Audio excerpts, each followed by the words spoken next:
नमस्कार मित्रांनो, सुस्वागतम. लक्ष्मीच्या पावलांनी या मालिकेच्या आजच्या भागामध्ये अद्वैतला नैनाचे कानातले आपल्या बेडवर सापडलेले असते. ते कानातले हातामध्ये घेऊन तो मनाशी म्हणतो की नैना, खरंच तू खूप सुंदर आहे आणि तुझ्याशी बोलायला आणि तुझ्याबद्दल ऐकायला मला खूप काही आणखीन आवडेल. तेव्हा अद्वैत हा नैनाच्या प्रेमात पडलेला असतो. त्यानंतर इकडे नैना ही सर्वांना सांगत असते की अद्वैत चांदेकर यांनी स्वतः हे पेंडल माझ्या गळ्यामध्ये घातले. तेव्हा नैना लगेच कलाच्या हातातून ते पेंडल हिसकावून घेते. तेव्हा कलाच्या हाताला जी भाजलेली जखम असते त्याला धक्का लागतो आणि कला ही जोरात ओरडते. तेव्हा बाबा येतात आणि बाबा कलाचा तो हात बघतात आणि विचारतात की कला, काय झाले नेमकं, मला सांगशील की काय, तुझ्या हाताला इतकी जखम कुठे लागली. तेव्हा लगेच काजल म्हणते की बाबा थांबा, मी सांगते.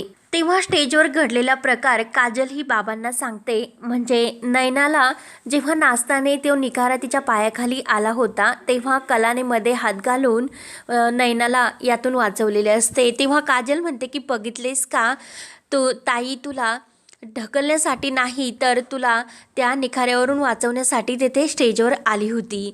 तेव्हा बाबा विचारतात की अगं, इतकं सगळं घडलं तरी मला सुद्धा का सांगितले नाही. तेव्हा काजल सांगू लागते की बाबा, ते चांदेकरांचं जे काही बेनं आहे ना, ते ताईला इतकं बोललं, सर्वांसमोर तिचा अपमान केला, परंतु ताई आणि आपली आई आहे ना, त्या एक शब्दाने सुद्धा काहीच बोलल्या नाही.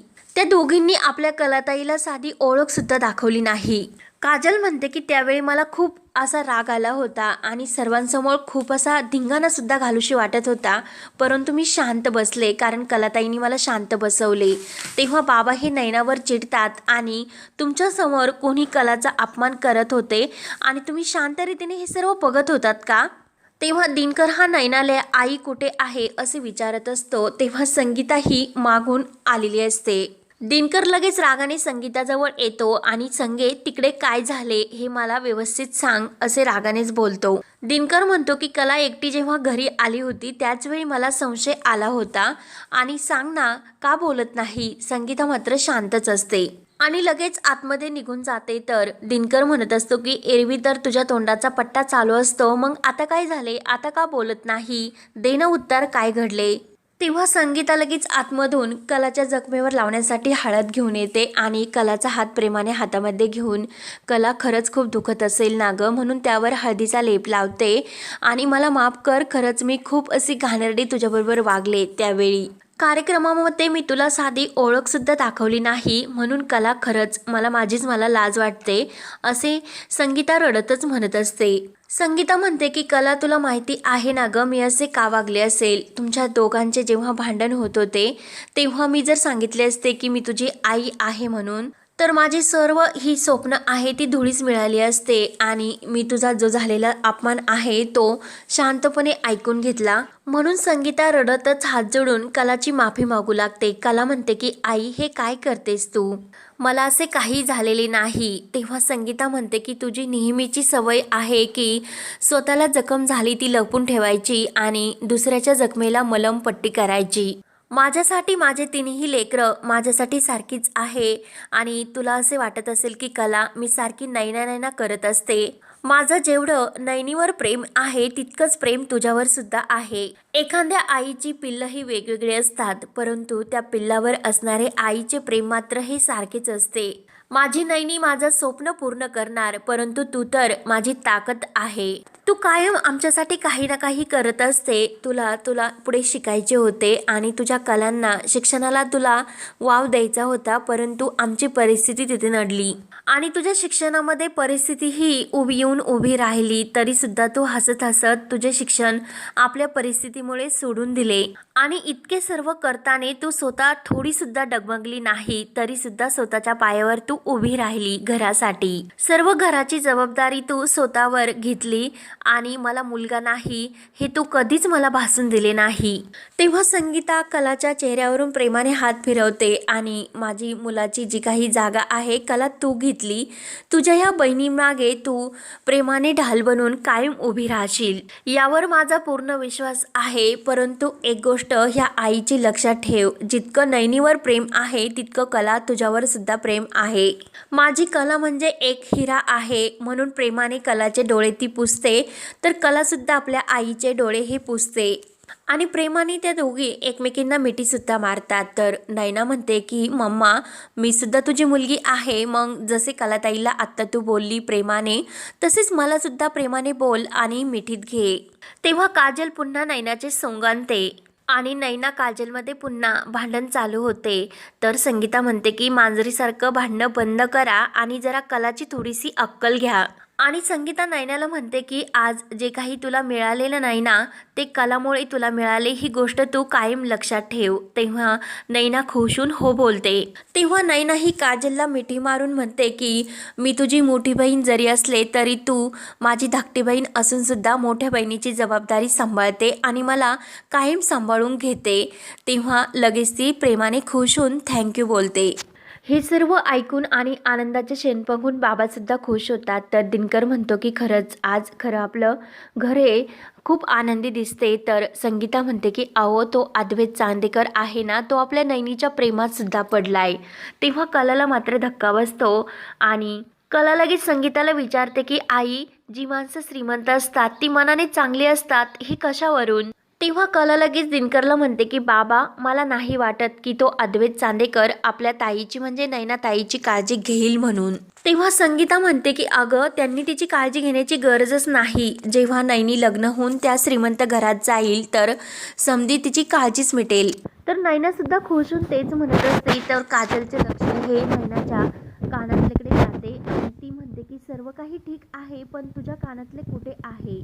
त्याचवेळी नैनाला ते कानातलं तिने अद्वैतच्या बेडखाली ठेवल्याचे क्षण आठवतात आणि ती म्हणते की अगं, माझ्या कानातच होते आत्ता, मग कुठे गेले असेल? असं खोटं सर्वांसमोर म्हणते. तर संगीता सुद्धा विचारते की अगं नैना, कानातलं कुठे आहे? कला विचारते की अगं नैनाताई, कानातलं कुठे आहे? तेव्हा मात्र नैना म्हणत असते की येथेच होते. तर ते कानातलं इकडं अद्वैतच्या हातामध्ये असते आणि आरशासमोर उभा राहून तो त्या कानातल्याकडेच बघत तुझ्याबरोबर मला म्हणजे परत भेटण्यासाठी आवडेल असे काहीतरी बडबडत असतो. आणि त्याचवेळेस राहुल आणि सोहम हे दरवाजाला कान देऊन अद्वैत हा कसा नैनाच्या प्रेमात पडला हे सर्व ऐकत असतात. आणि इकडे नैना म्हणत असते की कानातलं तर येतेच होते कानामध्ये, मग कुठे गेले असेल? तेव्हा कला म्हणते की तू येथे उभी राहा, मी साडीत वगैरे काही अडकले का ते चेक करते. म्हणून कलाही नैनाच्या साडीत गुंतले की काय ते बघू लागते. तेव्हा काजल रागाने नैनाला म्हणते की दुसऱ्याची वस्तू सांभाळता येत नाही, मग कशाला घेत असते ग? तर नैना आणि काजलमध्ये पुन्हा वाद हे सुरू होतात. काजल ही चुटकी वाजत नैनाला म्हणते की ताईचं कानातलं तू स्वतः हरवले, मग ती जे काही प्रश्न तुला विचारते त्याची पटापट उत्तरं दे. नैना म्हणते की मला एक कळत नाही, एवढंसं कानातलं हरवलं तुम्ही इतका कांगावा का करतात? तेव्हा कला म्हणते की अगं, इतर कुठलंही कानातलं असतं तर मी तुला शब्दाने दुखावले नसते आणि विचारले सुद्धा नसते, परंतु हे आजीने दिलेले कानातले आहे. आजीची शेवटची आठवण आहे, त्यामुळे तू प्लीज एकदा माझ्यासाठी तरी हे सर्व आठव की कानातलं नेमकं कुठं पडलं असेल. नैना म्हणते की मला खरंच आठवत नाही, तू सुद्धा तिकडे होती, किती गडबड होती तिकडे आणि रस्त्याने येताने पडले असेल, म्हणून खरंच मला ते कानातलं आठवत नाही असे मुद्दाम खोटं सांगत असते. तेव्हा काजल म्हणते की ताई, तू हिच्याशी काय बोलत बसली, हिला कुठल्याही वस्तूची किंमत नाही. तेव्हा लगेच काजल ही चांदेकरांच्या घरामध्ये ते कानातलं शोधण्यासाठी जायला निघते. तर संगीता तिला अडवते. रात्रीच्या वेळेस कुठे निघाली? जे काही कानातलं शोधायचं असेल तर उद्या सकाळी जाऊन शोध, आत्ता जाऊ नको. तेव्हा दिनकर पुढे येतो आणि संगीताला म्हणतो की संगे, ते कानातलं कुठं हरवलं? तू सुद्धा तिच्याबरोबर होती, मग तुला सुद्धा समजले नाही का? दिनकर नैनाला सुद्धा म्हणतो की तू कानातले कुठे हरवले हे सुद्धा तुला समजले नाही. कलासाठी ते कानातलं किती महत्त्वाचे होते, म्हणून दिनकर हा संगीता आणि नैनावर सुद्धा चिडलेला असतो. तेव्हा नैना म्हणते की बाबा, इतक्याशा कानातल्यावरून तुम्ही किती बोलता हो?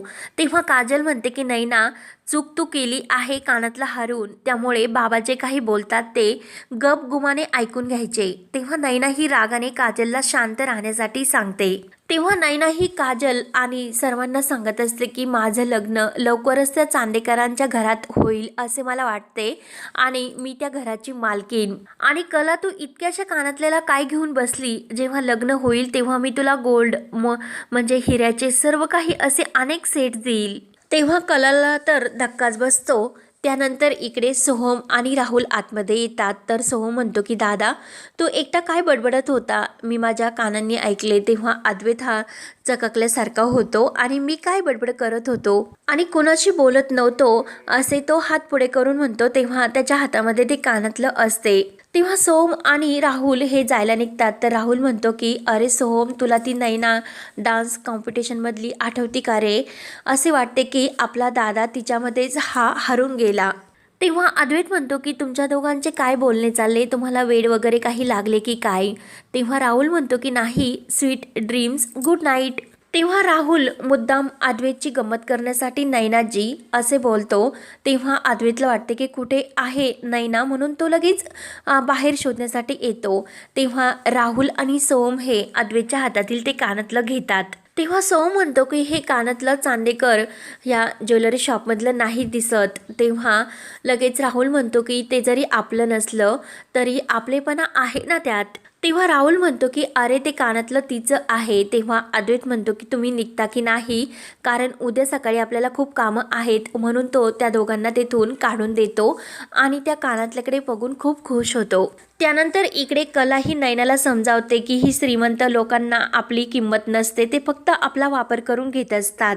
आणि तू त्या चांदेकरांच्या घरामध्ये जाण्याच्या गोष्टी करतेस, तो अद्वैत चांदेकर आहे ना, याला पैशाचा किती माज आहे हे तू मला विचार. तेव्हा नैना रागाने विचारते की तुला त्याच्याबद्दल काय माहिती आहे ग? तर कला सांगते की देवीच्या उत्सवातील ती मूर्ती आहे ती मीच घडवली होती. तेव्हा दिनकर म्हणतो की काय कला, तू ती मूर्ती घडवली म्हणूनच यांना पास मिळाले वाटतं.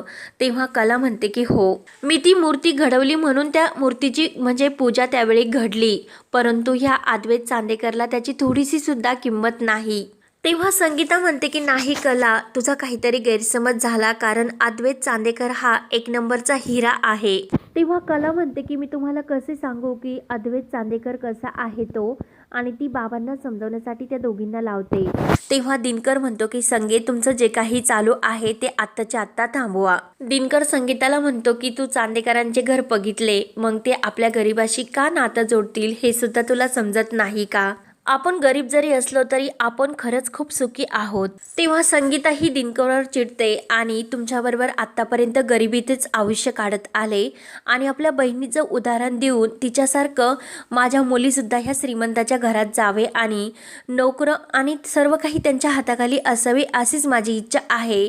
तुमच्या ह्या आयुष्यामध्ये माझं आयुष्य तर तसंच गेलं, परंतु मुलीसाठी मी स्वप्न बघते ते सुद्धा तुम्ही बघून देत नाही, म्हणून ती दिनकरला शांत करते. तर हा भाग येथे संपतो. पुढील भागामध्ये काजल आणि कला ह्या तिकडे पूजेमध्ये आलेले असतात आणि आमचं कानातलं इकडे हरवले आहे असे सांगतात. तर ती मॅडम म्हणत असते की यांना फुकटचा महाप्रसाद घ्यायचा असेल म्हणून आल्या असेल.